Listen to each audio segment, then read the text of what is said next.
Hey guys, day 2 here. We're going to be talking about stock style. Now that we've defined what a stock is, and we all know how you buy them and how you sell them and what they work as investments, let's talk about how to pick the good ones, right? So we need to start off with a box that you're going to get very familiar drawing.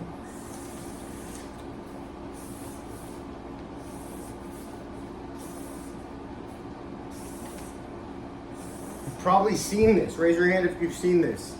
Of course, right? This is the first thing that comes up when you open a portfolio, for example.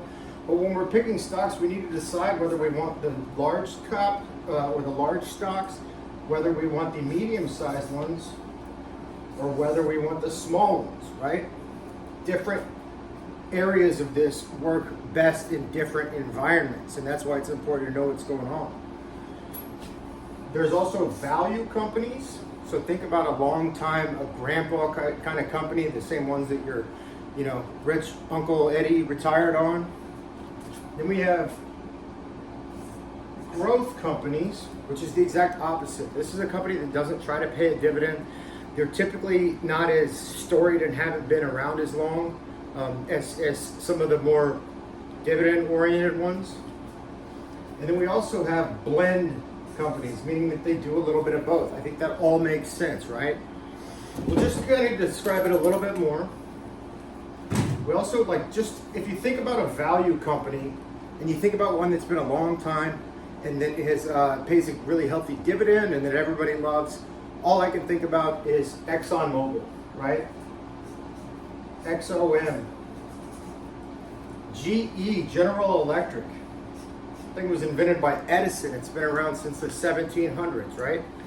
And then over here, to figure out what a blend is, we need to first think about what a growth is. So think about a growth company. What would be a growth company in your mind? I think we're all talking about the same one, right? All thinking about the same one. For me, there's a lot, but let's do NVIDIA. NVIDIA has been blowing the doors off the market, but if you're going to buy it, you accept and you expect and understand that there's going to be some volatility there, right? Because all that growth came with a lot of volatility. It's a semiconductor, it's in the electronic space, they have massive ties to China and manufacturing. There's just a lot going on there, right? That's the same reason that you get rewarded. And then for a blend, I like to use Apple. Apple used to be a growth company, right? What did it quadruple over less than a decade? And then we also have, a little bit of element of being a value company because it does pay a dividend. So I'm just going to write dividend up here for you guys. Please follow along at home if you can. You're going to have to get really used to making these. And then, so we got growth, and then we got blend. So alongside this, what's up with the rest of the chart here? Well, the rest of the chart is that we have smaller companies and medium-sized, of course, and these are going to be the ones that you don't really hear about as much, but this is what's encompassed when we talk about the total market index. So as an example, the total market index that most of the less savvy investors own through Vanguard, or really typically Vanguard, is just a giant index that has this every stock available pretty much on exchanges is going to be here inside of the graph.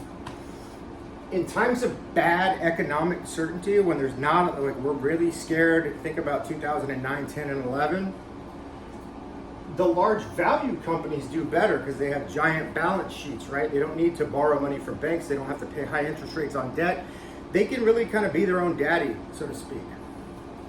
In times where interest rates are really low and markets are growing and recovering or even thriving, small caps typically do better, right? It makes sense because they are typically leaner, they have less employees, they usually have a differentiated product, and so on. So based on where you are inside of the market inside of the market cycle rather, and economics and all of those other things, the things that I do for work, that's going to dictate where we should put our eggs. Most people go out and they go, I like Nike shoes, so I'm going to buy Nike. Or my wife works for so-and-so company and I'm going to buy their stock. I think biotech is going to take off, so I'm going to just pick a biotech stock. We really need to think about where it lands on the field here. Next video, we're going to talk a little bit more and go into great detail about this. I'll also give you some tips, but I just wanted to get that out to you guys and get used to the Morningstar style box.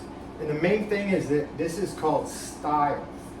This is the style of stocks that you own, or that you're interested in, or that you're buying, or that you're trading.